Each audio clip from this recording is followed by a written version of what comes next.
Welcome to Let's Talk Books Unscripted. Welcome everyone to episode 21 of Let's Talk Books Unscripted. This is our podcast style series we're doing. It's unscripted, unedited, so what you see, what you hear, that's what you get. Mm-hmm. What are we drinking here today? Some sparkling waters, basically. Yep, this is the fancy sparkling drink, San Pellegrino. Yeah, that's like... I call it fancy because, you know, they're a little bit more on the pricey side. I don't know. Bubbly. But they're yummy. He is more on, like, the side of a subtle flavor is fine with him, but I like it to be more flavorful. So I like these better than, like, bubbly or LaCroix or whatever. They're all good. But, yeah. And yeah, I wanted to say we should try to put the little intro again at a later time, but I struggled with it on our last video. So if you watched our last video and saw the cute little introduction, we had our kids say, let's talk books unscripted, because I feel like they just say it randomly sometimes. Yeah.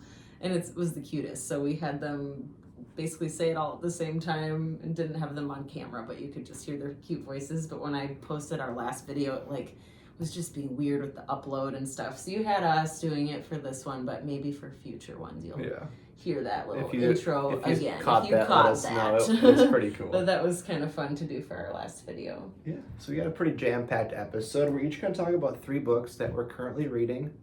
Katie has 2 thrillers she's going to show that could get you out of a reading slump. Mm-hmm. If you're a thriller reader and you're looking for something to get you out of a slump, because I felt like for the longest time I was having a hard time, and which made me sad because thrillers are they've been my favorite genre for a long time, and I kind of started to just be turned off to them because I was getting discouraged, because I'd read one and I'd be like, ugh, it was just okay. It wasn't terrible, but it was just okay. And so it was almost like it was discouraging me from even reading the genre at all. But yeah, so I have a couple that I'm excited to share with you. And then we have 2 subscriber questions to answer, and then we're going to call it an episode. Wrap it up, yeah. All right, let's dig in. Okay, so the books I'm going to talk about, actually 2 of them are from the library. I know in the past we had an episode kind of talking about book buying versus borrowing books. I think we made sure to say that we do utilize the library. So I love taking my kids to the library. They get a book or 2 every time we go. We don't let them bring home a whole stack, because we actually have a ton of children's books already from when I was a story maker with Paper Pie. Usborne Books and More is what it was called before. So we have quite the collection and a nice home library for our kids in addition to our home libraries. But we do like to go there, and I get very distracted, of course, whether I'm in a bookstore or a library, and I'm like, books, and I have to bring them home. And I do put some on hold for myself as well. I wish our budget would allow us to buy literally every book on the planet ever that we want to buy, but that's just, someday not possible and not financially responsible. So I like that the library is an option for some books that I'm like, I don't have to own it, it's okay. But this one is very cute so far. It's called Head Over Heels. I grabbed this one on somebody's recommendation, actually. So I saw it floating around on Instagram. She was actually in her picture. It was very cute, almost gymnastics-like pose. And she was holding this book. So she did some good advertising there for the book, because it caught my attention. And with the Olympics starting in just a couple days, I think. I love watching gymnastics. It's my favorite one to watch in the summertime. So yeah, this is called Head Over Heels. And yeah, it's about she was a gymnast, and she's not anymore, but she now gets to work with a gymnast. She kind of lost her chance at making it to the Olympics is what happened, because she sustained an injury. So that is kind of the premise behind that one. And yeah, I'm really enjoying it so far. I'm not I'm not super far, I didn't even hold it close enough. I'm not super far into it yet, but kind of fun to just be reading it with the Olympics gonna be starting in a couple days. Can't wait. So I just realized now I was going to touch on that I finished Drowning. I didn't bring it down here. We just filmed a review of it. But you'll post that. To post tomorrow, but I finished Drowning a couple days ago. And it was good. It was a good book. The ending was definitely very exciting. He didn't like it as much as I liked it. Yeah, I loved it. She loved it. I thought it was good. It was different. It was different for me. It's a different style of thriller, more suspenseful. And I had a hard time. There's a lot of characters. I mean, there's a lot of characters. Like, and see, I had kind of forgotten about there's that. almost like I read 20 the book characters. last year. But there's almost like 20 characters. You no have. way. You're exaggerating. There are, because there's like 12 in the plane, and then there's like. I know, but it wasn't like the chapters were told by all I these know. different characters. But yeah. So I don't know. But yeah. I was able to follow it okay. But I think I was, but it was difficult sometimes to follow. So you have the characters trapped in the plane, and you have the characters who are part of the rescue team. Yeah. So it kind of goes back, and sometimes they use their first name, sometimes they use their last name. But if you get past that, I really liked it. It was action packed. Mm-hmm. I mean, you're gonna be like, yeah, like holding your breath. I think we said on a previous episode that she has a new book coming out in August, so we will be allowing ourselves to get that one as part of our August purchases. So I'm very excited for that one. Yeah, so she's a really good author. I forgot to bring it down here because I just finished a couple days ago, so I didn't start a new thriller, so I'm gonna go through that. But yeah, I'm gonna talk first about my rom-com I've been reading pretty slowly. Mm-hmm. I know I've touched on that before. Rent to Be by Sonia Hartle. So I do like this book so far, but I'm starting to not gravitate towards the rom-coms because I found some thrillers that I like. They can be. But this one's really funny. Like, the characters are really funny. They're really sarcastic. I have a feeling it's going to be a little more crude than I'm used to. And spicy, probably. And probably a little more spicy. If that goes into the. I mean, I haven't really intentionally stayed to closed-door romances, but that's just kind of where I've been. Make him have pink cheeks. But I don't know yet, but I just have a feeling. But they're both the main characters are really sarcastic and funny. So I'm liking it so far. I'm not too far in, but that's Rent to Be. Hopefully, I get a little momentum with this one. Mm-hmm. So yeah, moving on to another thriller. This is also from the library. I saw this book floating around on Instagram or wherever last year. So this came out last year. It's called The Last One by Will Dean. And I guess he has like another book that just came out or is coming out. So of course I'm going to want to read that because I'm already really liking this one. I'm not very far in, but I'm going to try to make more of a dent in it tonight. I've been focused on some other books that I kind of need to have read by certain dates coming up here.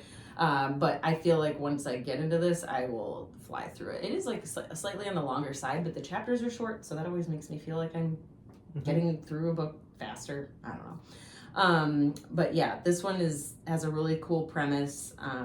It's definitely eerie. It's got like eerie vibes.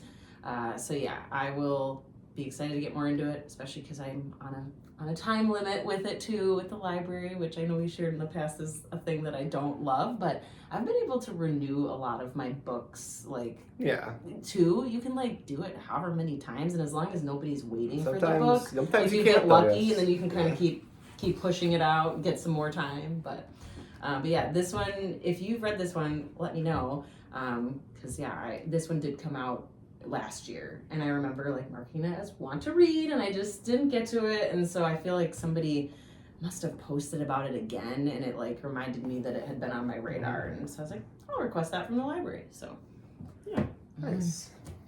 So a book I just started yesterday is this book here, Freeze Frame by Tyler Beauchamp.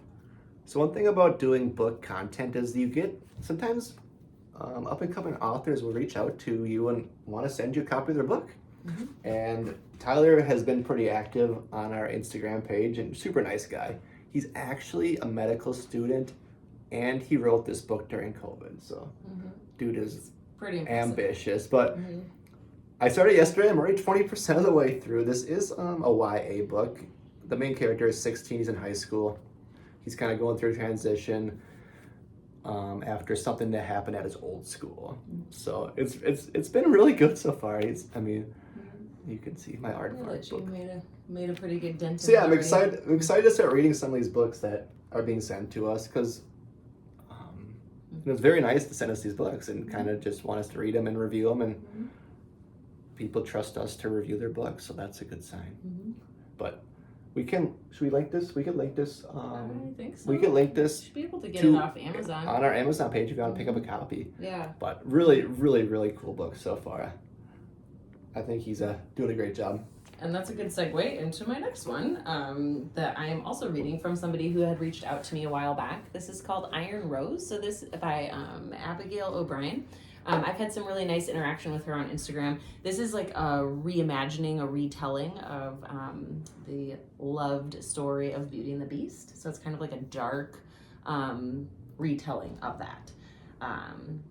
No kiss can break this curse. Yeah, it has like a really cool, like the back is really pretty with the design, and the cover is really gorgeous with that rose. But yeah, she reached out to me and asked if I wanted to be part of her cover reveal for her book. So that was pretty cool. Mm-hmm. And then she sent me a physical copy of her book. So the cool part about it is this has not officially published yet, and I'm reading it ahead of published date. So it comes out pretty soon into August. So I kind of gotta get going on here, because my hope is that I'll post or share a review either on her pub date or very close to it, to really promote this and get people to snag a copy. So yeah, I could share the link to this one too, because I think she has pre-orders open, so you could pre-order it. And yes, I believe the pub date on this one is August 6th. So pretty soon. So yeah, it's very good. It's riveting. Her writing is really, really well done. And she's a very good writer. Pictures of it? Yeah, there's even some drawings. really cool, I like I should show. Yeah, she's got some cool, I'm assuming she did that herself. I guess I don't know that for sure. There's like another, where was there? Yeah, so there's kind of some cool artwork on like some of the, up at the top. Nice. Oh, here we go. Here's a good one. Of the rose. Of a rose. I don't want to lose my spot there, but it's really cool. So yeah, I'm enjoying this one. It's very like action packed and a little like different for me, because it is, I mean, it's fantasy. Yeah. So, I mean, again, not that I don't read fantasy, I just don't read it as much as I read some other genres, but yeah. All right, the last one for me is one I said I was going to start after I finished drawing, and I've started it. It's You Know What You Did. This is an Aardvark Book Club book by Katie Guillen. I hope I'm saying that right, Elvis. Hopefully. I mean, I hope I am. But yeah, let's see. I'm on chapter 9 already. But this is really interesting so far. It's a psychological thriller. I'm still trying to figure it out, because it's just gonna be really crazy. But I'm really liking it so far. Really, really well written, and the characters are developed really well. I love when they develop characters well. I don't think everyone likes that, where they spend a lot of time focusing on character development, but I think that's important in a good book, because then you really get to know the character. In this case, you're getting into her head. But I'm not too far into it, but this is the one I've been grabbing mostly at night. Or I thought you were gonna say like when you're walking past the shelf, that was one that you had your eye on. Yes, that's what I mentioned. So therefore, I'm reading it now. Yes. So hopefully, I get through this one books quick. Just really do legit call your name. It feels like. Look at this! Let's look at the title. It's a very attractive cover. That'll draw you in, and the naked book is this bright green. It's just. You can hear something in the background, by the way. That's our dog growling, because he hears people and dogs outside George, our house. So. Snap it, good boy. At least he's not. I'm crossing my fingers, not full on barking yet, but can't promise that will happen. So then, yeah, I guess, we've talked a lot about thrillers. So a good segue into a couple thrillers. And then I've already decided for our next episode, I'll make sure to suggest books in like the romance, like rom-com genre. So if you're more of a romance reader and you've been in a slump, I will present some options that could get you out of a slump that I thought were really well done. But these are my thriller options. So like I said, I was feeling kind of sad actually about just like reading a few where I just felt kind of meh about. And I am the kind of person, I think I've said this on a previous episode, where like with a thriller, I want it to grab my attention immediately. It doesn't mean that someone has to like die on the first page or anything like that. It does help though.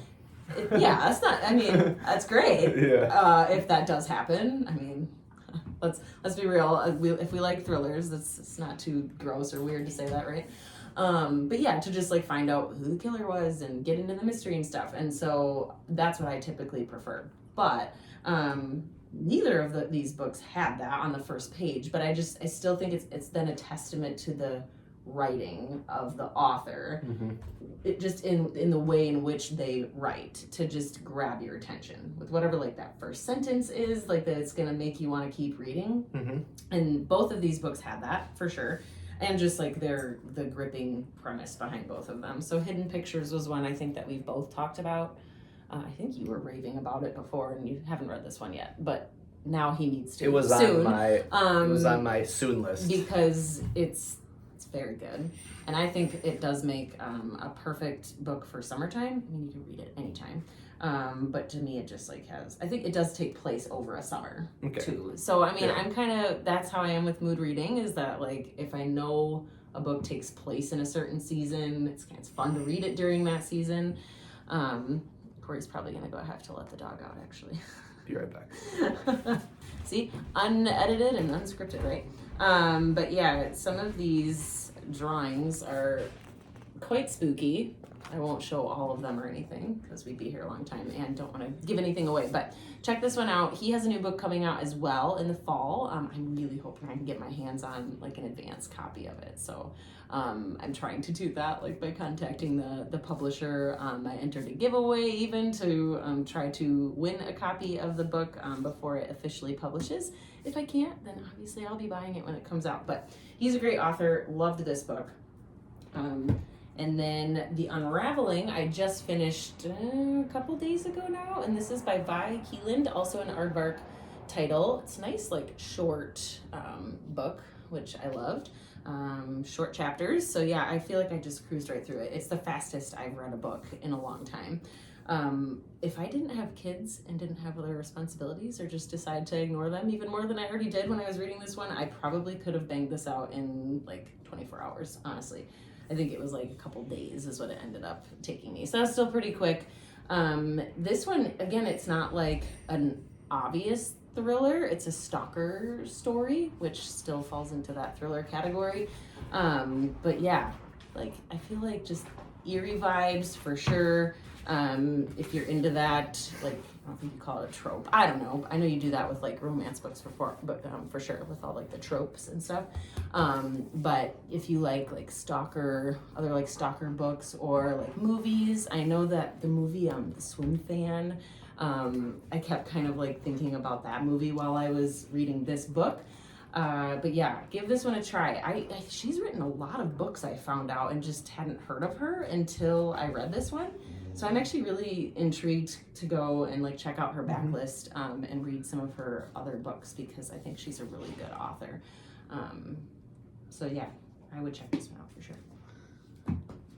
Blabbed way too much. Okay, so now we're going to answer a couple questions. 2 questions, which I get through them quickly.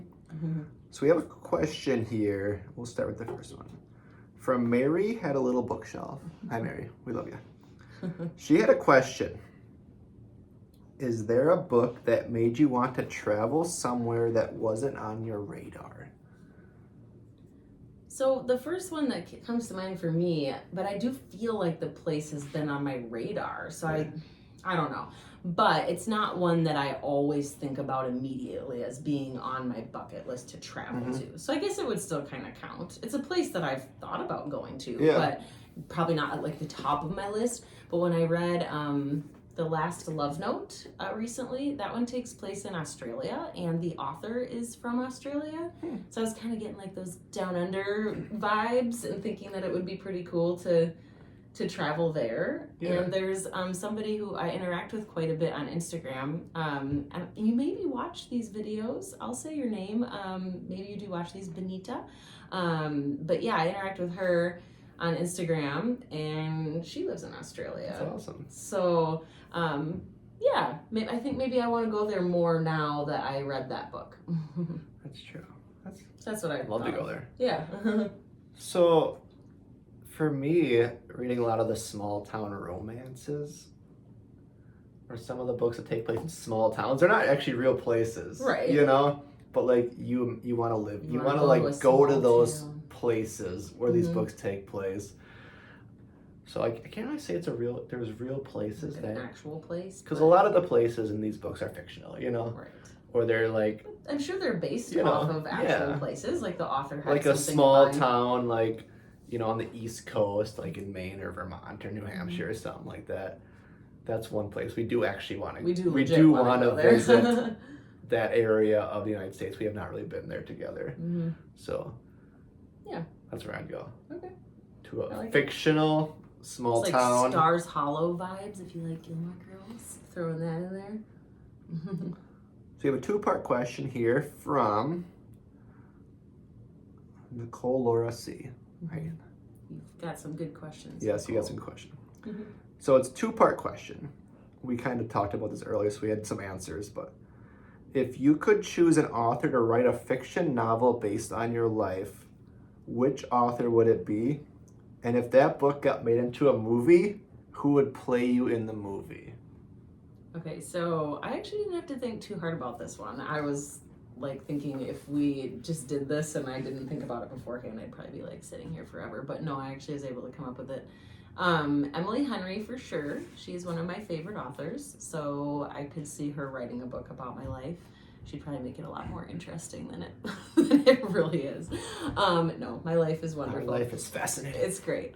And then I would pick the beautiful Blake Lively to play me. I'm very excited to see her in It Ends With Us coming out next month. So really soon, actually, it's coming out, and I have tickets to go. I'm very excited. Other fellow It Ends With Us fans, comment how much you love Blake Lively and the book. But yeah, I've had a girl crush on her for like ever, so I feel like that would be an obvious choice for me. That's a good question. I told Katie, like I don't think I've read enough books to really have an author in mind yet, especially someone who writes a story about my life, because my life's so boringly great. But I do have someone in mind who would play me in a movie, and that's John Krasinski. I used to get, especially when The Office was popular, I used to get a lot of people when I was younger. I had longer, shaggier hair. A lot of people told me I looked like him, so I don't know if that's true. Does he look like John Krasinski? I don't know. I don't know. Comment below. I You think can see it. when I was younger, I think I used to. So he would definitely play me in my movie. But I'll have to get back to you on the author thing, because I don't think I've really read enough books, especially not by the same author. Yeah, you switch where I it could up be quite a bit like with dialed different in. authors. I've been trying to, Yeah. read a lot of different authors. And Nicole also asked us if we ever thought about doing this live. Mm-hmm. What if we did Let's Talk Books Unscripted live? I mean, it's already unscripted, unedited. Yeah. So why don't we do it live? And that is something I actually have thought about doing. And we definitely could do that. Just she thought it'd be cool if, And it could be more interactive. you could be interacting with us in real time and asking questions, and we could be kind of going back and forth with comments and sharing what we're drinking and what we're reading and stuff. So that is something we'll think about doing. Maybe like on a Friday or Saturday night or something like that. It'd be pretty fun. And we could just make sure everyone knows we're going to be going live at a certain time. So we'll think about that. I think that is something we could do. In the near future, yeah. Because that would be fun, especially if people did tune in and we were interacting. Yeah. I mean, it might last like an hour. If that's okay with you, we could do that. Yeah. So that's a great question. So if you have any questions, let us know. Yeah. And we will talk to you next time. It's a good episode. Yeah.